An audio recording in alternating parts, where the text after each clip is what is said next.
이사야서 40장 12절에서 17절까지의 말씀을 함께 찾아 읽도록 하겠습니다. 함께 읽겠습니다. 누가 손바닥으로 바닷물을 헤아렸으며 뼘으로 하늘을 쟀으며 땅의 티끌을 배에 담아 보았으며 접시 저울로 산들을 막대 저울로 언덕들을 팔아 보았으랴. 누가 여호와의 영을 지도하였으며 그의 모사가 되어 그를 가르쳤으랴. 누가 누구와 더불어 운운하였으며 누가 그를 교훈하였으며 그에게 정의의 길로 가르쳤으며 지식을 가르쳤으며 통달의 도를 보여주었느냐. 보라, 그에게 열방이 통에 한 방울을 같고 저울의 작은 티끌 같으며 섬들은 떠오르는 먼지 같으리니 레바논은 뗄감에도 부족하겠고 그 짐승들은 번제에도 부족할 것이라. 그의 앞에는 모든 열방이 아무것도 아니라 그는 그들을 없는 것 같이 빈 것 같이 여기시느니라. 네, 제게는 소망이 있습니다. 어떤 소망이 있냐면 설교를 잘하는 것 소망인데, 그 중에 특별히 어떠한 설교를 잘하고 싶으면 말 잘하는 것도 좀 있으면 좋겠고요. 또 재미도 있으면 좋겠는데, 무엇보다도 제가 소망하는 설교를 잘한다는 것은 말씀에 나타난 그 하나님을 누구보다도 성도들에게 잘 설명하는 은혜가, 그런 은사가 있으면 좋겠다라는 바람이 있습니다. 왜 그런 바람이 있냐면요, 우리가 결국 우리의 인생은 그겁니다. 말씀을 통해서 하나님을 얼마나 더 알아가느냐가 중요하기 때문입니다. 그러한 것들을 생각해 보면서 저는 사역을 시작하면서 한 가지 소망이 있었습니다. 되게 거창한 소망이 아니고요. 어떤 소망이냐면요, 내가 이 길에서 아니라고 얘기했을 때 그 길을 멈출 수 있는 힘을 달라고 그렇게 기도하면서 사역을 시작했습니다. 첫 번째 사역이 부산에 있는 한 교회였는데요. 그 교회 사역을 딱 1년 하니까 나는 아니구나 라는 걸 느꼈습니다. 그리고 사역을 멈췄습니다. 그리고 내려갔죠. 그렇게 또 몇 년을 지나고 난 뒤에 다시 하나님께서 부르심이 있어서 다시 사역의 자리로 나아가 지금까지 쉬지 않고 달려오고 있습니다. 그래서 저에게 늘 있는 소망 중에 하나가 이겁니다. 나의 삶에 문제가 있고 어려움이 있고 힘듦은 견뎌내겠다.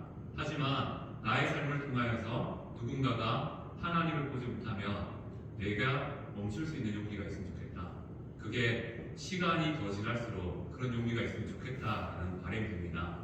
아시다시피 아이가 태어나고 자녀가 자라고 하면서 내 상황을 보고 내 환경을 바라보는 것이 인간입니다. 목사라고 좀 다르겠습니까?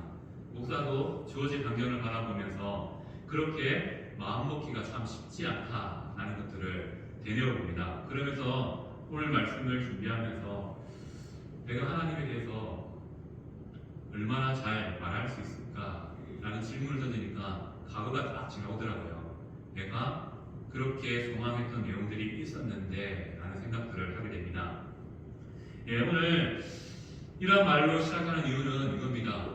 우리의 인생의 하나님은 어떠한 분이신가 라는 질문으로 이렇게 우리의 삶을 시작하길 소망합니다. 우리의 말씀을 시작하길 소망합니다.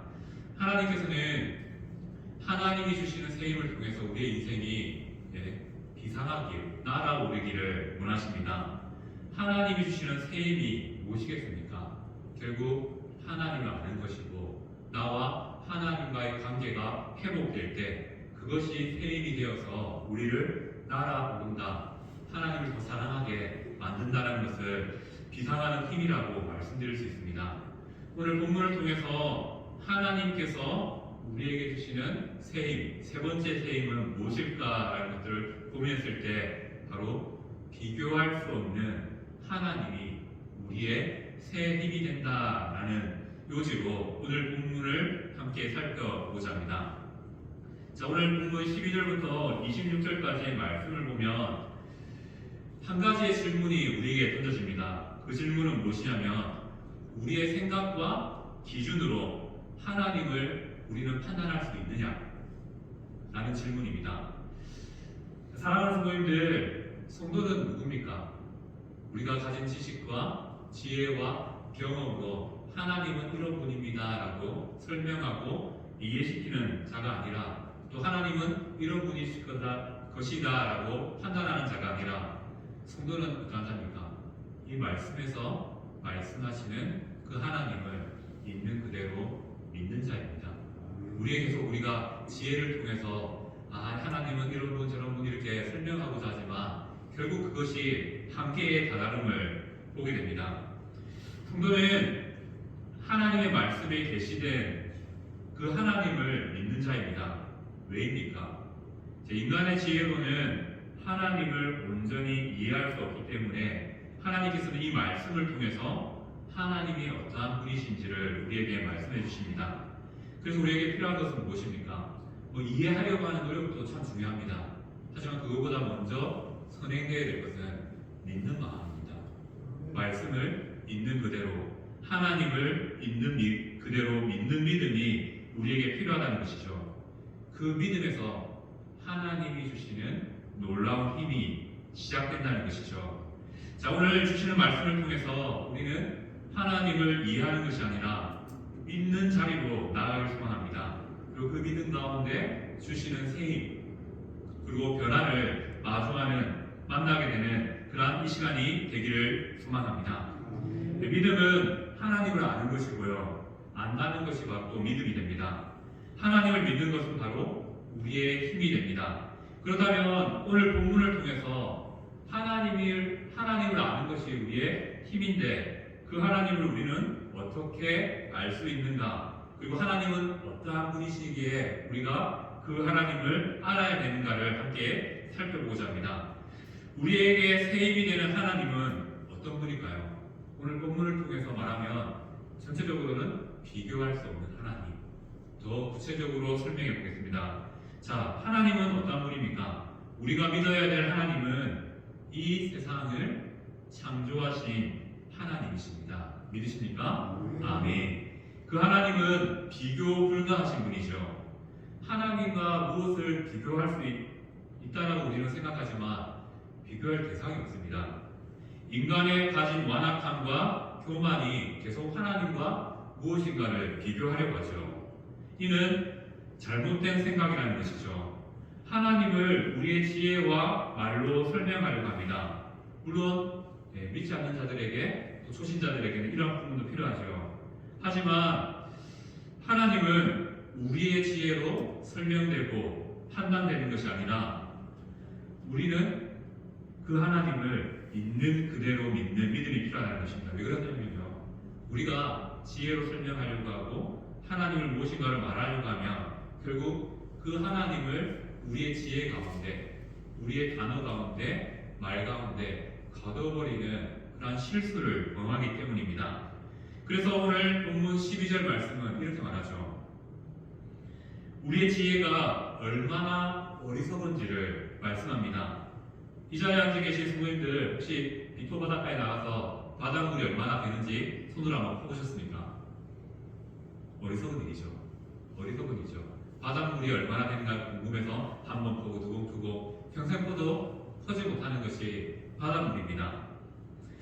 그러면 성도님들, 하늘이 얼마나 큰가 한번 손뼉으로 한 뼘, 두 뼘 재본 적 있습니까? 이것도 어리석은 일이죠.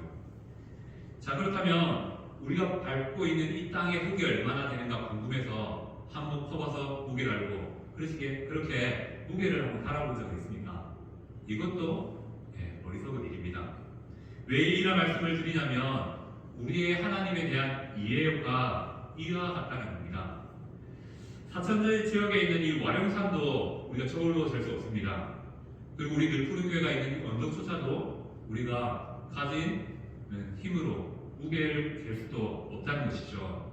이러한 인간이, 이 눈앞에 있는 것조차도 가능치 못하는 인간이 하나님을 가능하다는 것은, 온전히 이해한다는 것은 불가능하다는 겁니다. 하나님을 이해하기 불가하고요, 또 하나님을 무엇인가 비교하기가 불가하다는 것입니다. 그런데 이스라엘 백성들은 문제가 생겼습니다.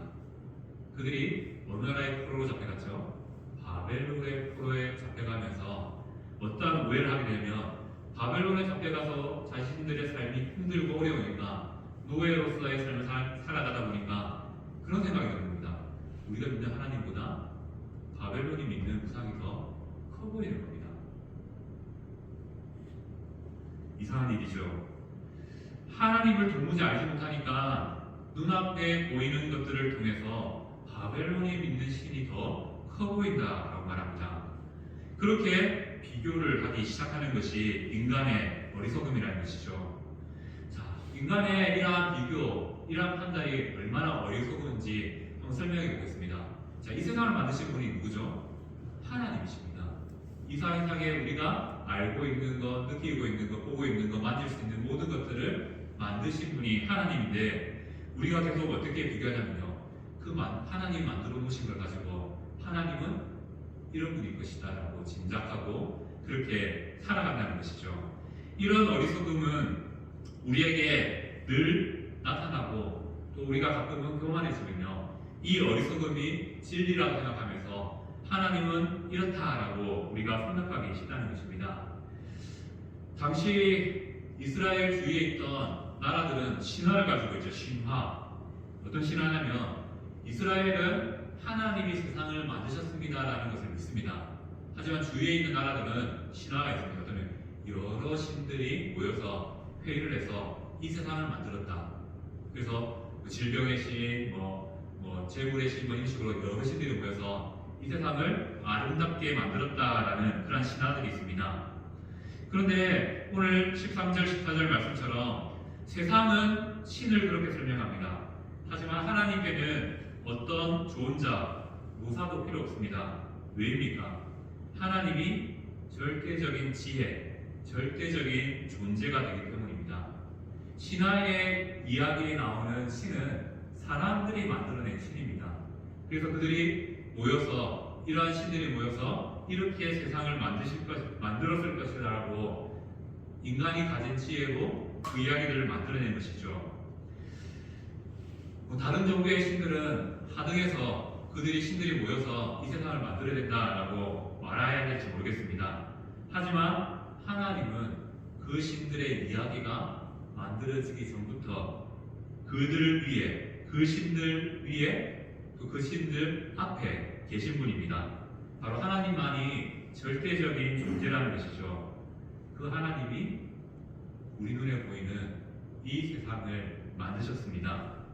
우리는 이 세상을 만드신 분이 하나님이심을 믿습니다. 이거면 끝 아닙니까?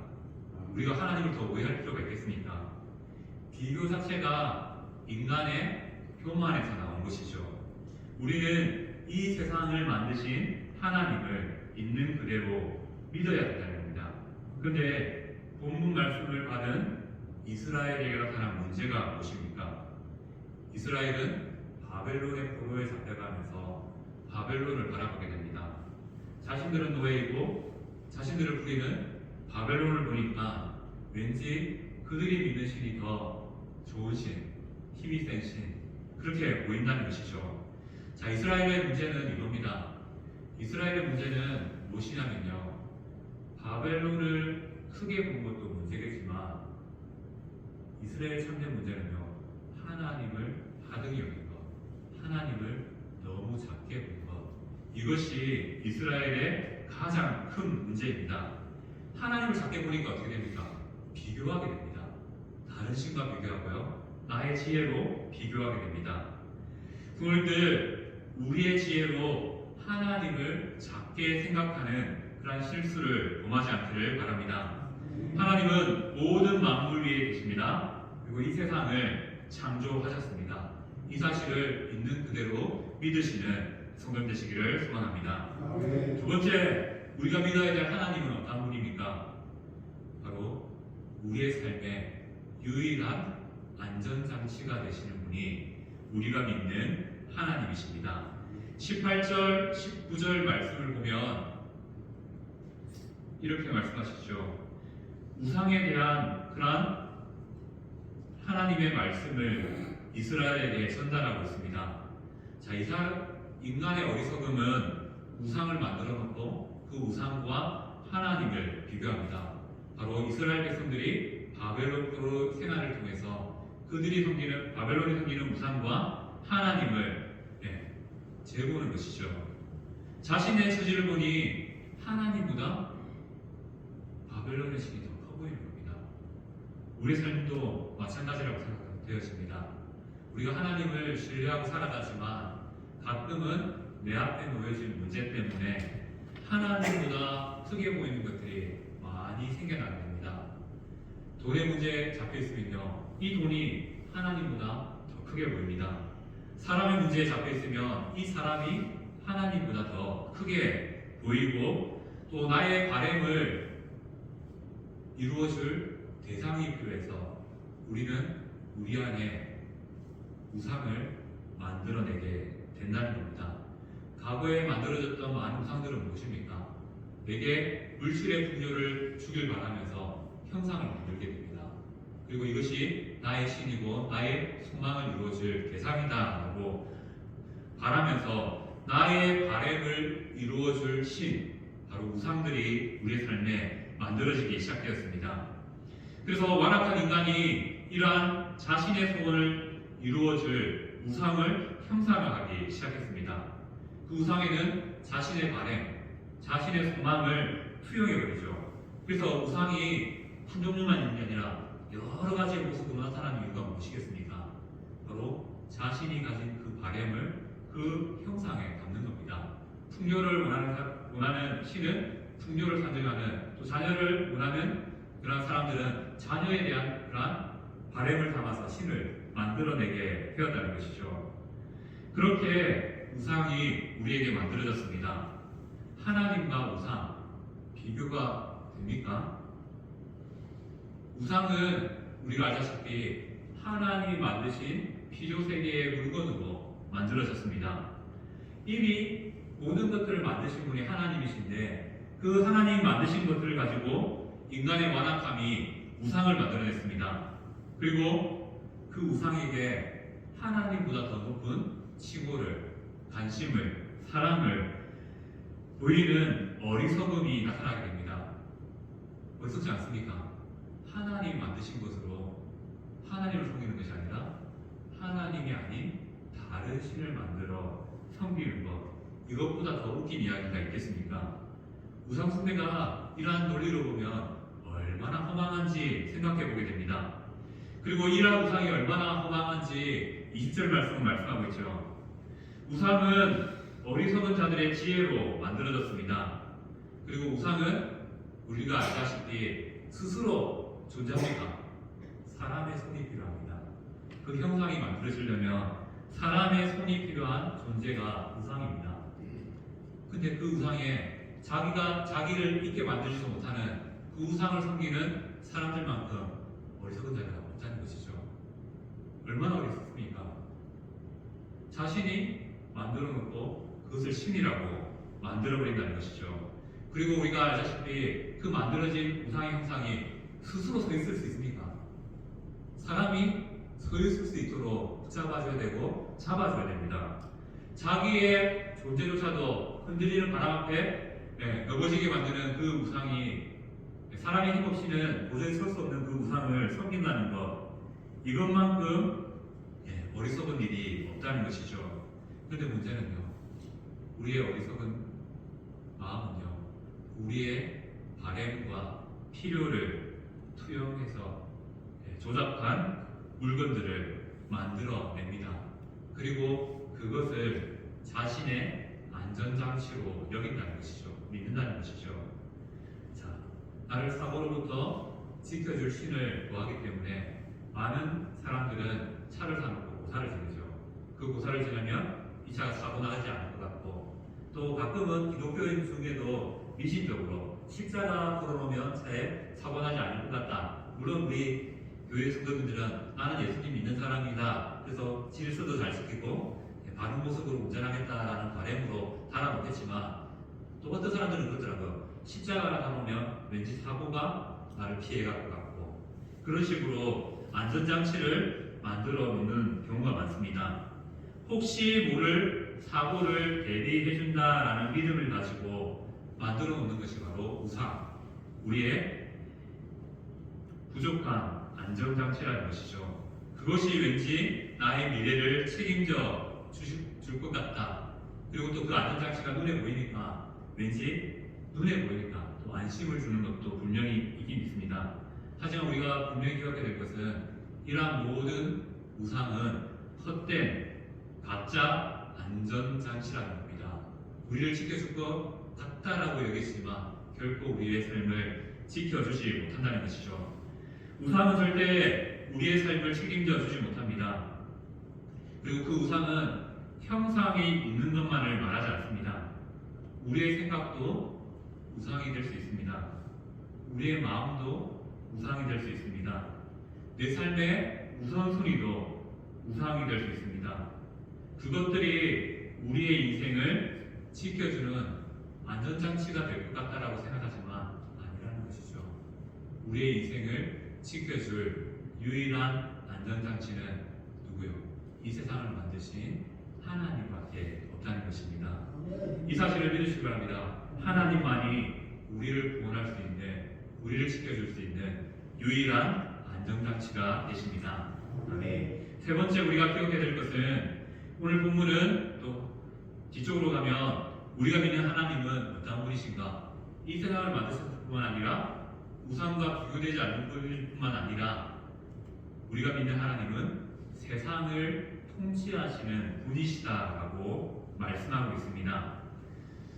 바벨론의 강함은 그들이 세상에서 제일이다, 세상을 통치한다라는 것처럼 보이게 합니다.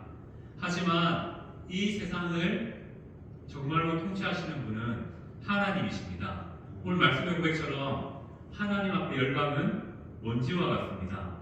하나님께서 입김만 불어도 그 큰 왕국도 순식간에 무너지게 됩니다. 나라를 다스리는 통치자들도 마찬가지죠. 그들이 힘이 있고 능력이 있고 모든 것을 할 수 있는 것처럼 보이지만 하나님께서 한번 터치만 하시면 그의 인생은 무너질 수밖에 없다는 것입니다. 왜 그렇습니까? 하나님이 모든 만물을 통치하시기 때문입니다. 근데 우리의 이스라엘과 우리의 착각은 무엇입니까?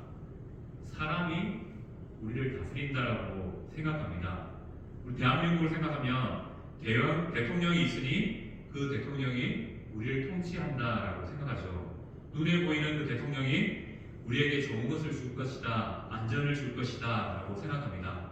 그러면서 자연스럽게 나타나는 것은 뭐냐면 하나님을 바라봐야 되는데 그 사람을 바라보면서 그 사람이 뭔가 우리를 책임져 줄 것 같고 우리를 안전을 보장해 줄 것 같은 그러한 생각을 하면서 점점 하나님을 바라보지 못하는 실수를 범하게 됩니다.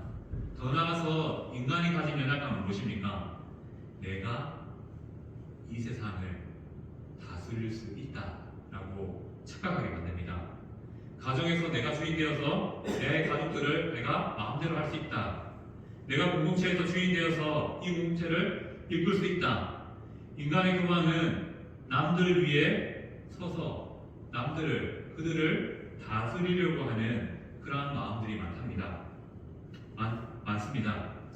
우리가 요즘에 많이 사용되는 가스라이팅이라는 것도 마찬가지죠. 정서적으로, 환경적으로 내가 아니면 안 된다, 내가 다 책임져 줄게 하면서 그 사람을 정서적으로 모든 것들을 지배하여서 결국 그 사람을 내 뜻대로 움직이려고 하는, 다스리려고 하는 그런 모습들이 나타납니다. 왜 그렇습니까? 이것이 인간이 가진 완악함입니다. 계속 내가 가진 힘으로 이 세상을, 사람들을 다스려 보려고 한다는 것이죠. 하지만 기억해야 될 것은 이 세상을 다스리는 것은 통치자도 사람도 강력한 나라도 아닙니다. 누구이십니까? 바로 우리를 통치하시는 하나님이십니다. 하나님께서 우리를 다스리시는 이 일들을 잠시만 멈추면 어떤 일이 날까요? 세상에 그런 근본이 없을 겁니다. 하나님께서 돌리시던 이 지구가 잠시 1초만 멈춰도 이 지구에 사는 모든 것들이 튕겨나가서 생명을 잃게 되고 결국 종말이 오게 될 것입니다. 우리는 이렇게 하나님의 통치가 있기 때문에, 하나님이 세우신 질서 가운데 살아가고 있기 때문에 지금 우리가 이렇게 이 자리에서 모여서 함께 말씀도 듣고 하나님에 대해서도 생각해 볼 수 있다는 것입니다. 바로 하루하루 살아가는 것이 우리의 삶에 하나님의 다스림, 통치가 있기 때문이라는 것이죠. 그런데 우리는 이 통치의 자리를 계속 누군가에게 내어놓으려고 하고요. 또 내가 그 자리에 서려고 합니다.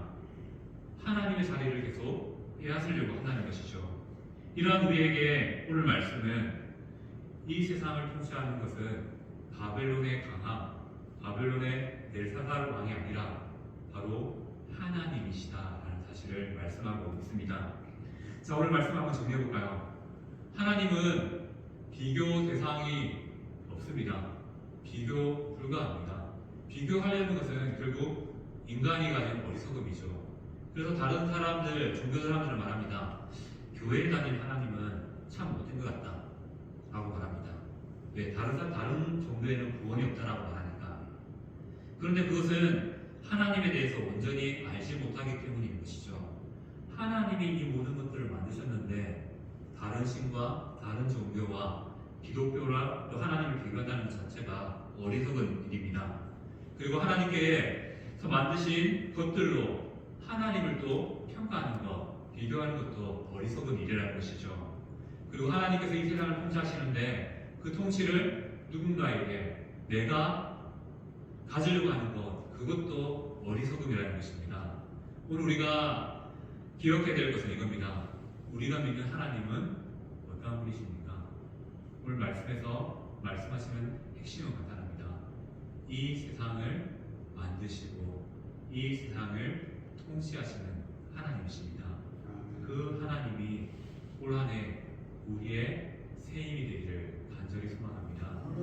그 하나님 믿으면 해결되지 않습니까? 하나님이 만드셨고 통치하시는데 내 삶의 문제 맡겨드리면 되지 않겠습니까? 나의 모든 것들 맡겨드리면 되지 않겠습니까? 그 믿음이 오늘 이 시간, 짧은 시간이지만 기도의 자리를 통해서 함께 고백되기를 소망합니다.